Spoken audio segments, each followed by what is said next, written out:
আগামী 17ই মে 25 বছর পূর্ণ হবে টেরেসা ডায়াগনস্টিক সেন্টারের।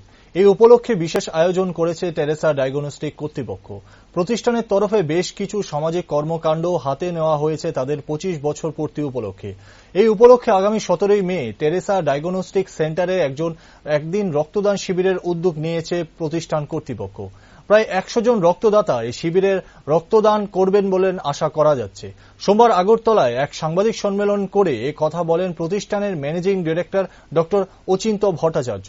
এ উপলক্ষে বেশ কয়েকদিন বিভিন্ন কর্মসূচি হাতে নেওয়া হয়েছে বলেও জানিয়েছেন তিনি। বর্ষপূর্তির দিনে সাংস্কৃতিক সন্ধ্যার আয়োজনের পাশাপাশি আগামী 21শে মে ওয়াকেথন করার উদ্যোগ নেওয়া হয়েছে প্রতিষ্ঠানের তরফে।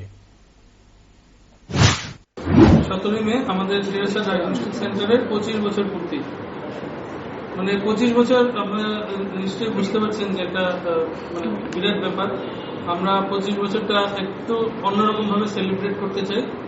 তার জন্য আমরা কিছু প্ল্যান করেছি। এই ব্যাপারে আজকে আমরা আপনাদের মাধ্যমে ত্রিপুরার জনসাধারণকে জানাতে চাই আমাদের কি কি পরিকল্পনা।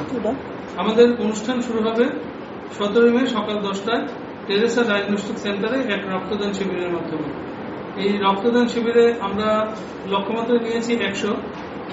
আমরা চেষ্টা করছি যাতে 100 আমরা এখানে আমাদের যা স্টাফ বা আমাদের বন্ধু বান্ধব বা শুভানুধ্যায়ী যারা রয়েছেন সবাইকে নিয়ে আমরা একটা রক্তদান শিবির করবো এবং এখানে আমরা 100 লোকের রক্তদানের একটা লক্ষ্যমাত্রা নিয়েছি। আমরা আপনাদের মাধ্যমে ত্রিপুরা জনগণের কাছে আবেদন রাখবো, যারা এখানে রক্তদান করতে চান তারা অবশ্যই এগিয়ে আসবেন, আমাদের এখানে এসে রক্তদান করতে পারেন।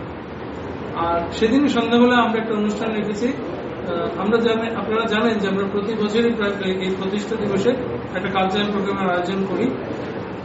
আগে অনেক নামি দামি শিল্পীরা আমাদের এখানে প্রোগ্রাম করে গেছেন। এবছর আমাদের 25 বছর পূর্তির যে অনুষ্ঠান, এখানে থাকবেন কলকাতার বিখ্যাত শিল্পী শুভমিতা আর নচিকেতা, আর অনুষ্ঠান সঞ্চালনায় থাকবেন ঋতব্রত ভট্টাচার্য।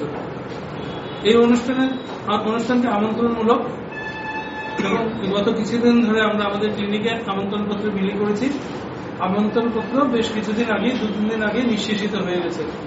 প্রচুর লোক আমাদের ক্লিনিকে এসে ফিরে গেছেন কার্ডের জন্য, কিন্তু সবাইকে কার্ড দেওয়া আমাদের পক্ষে সম্ভব হয়নি। আমরা তার জন্য একটা চেষ্টা করেছি আগরতলা টিভিতে আমাদের এই অনুষ্ঠানটা লাইভ টেলিকাস্ট করার জন্য। আগরতলা টিভি আপনারা 336 এতে আপনারা দেখতে পাবেন।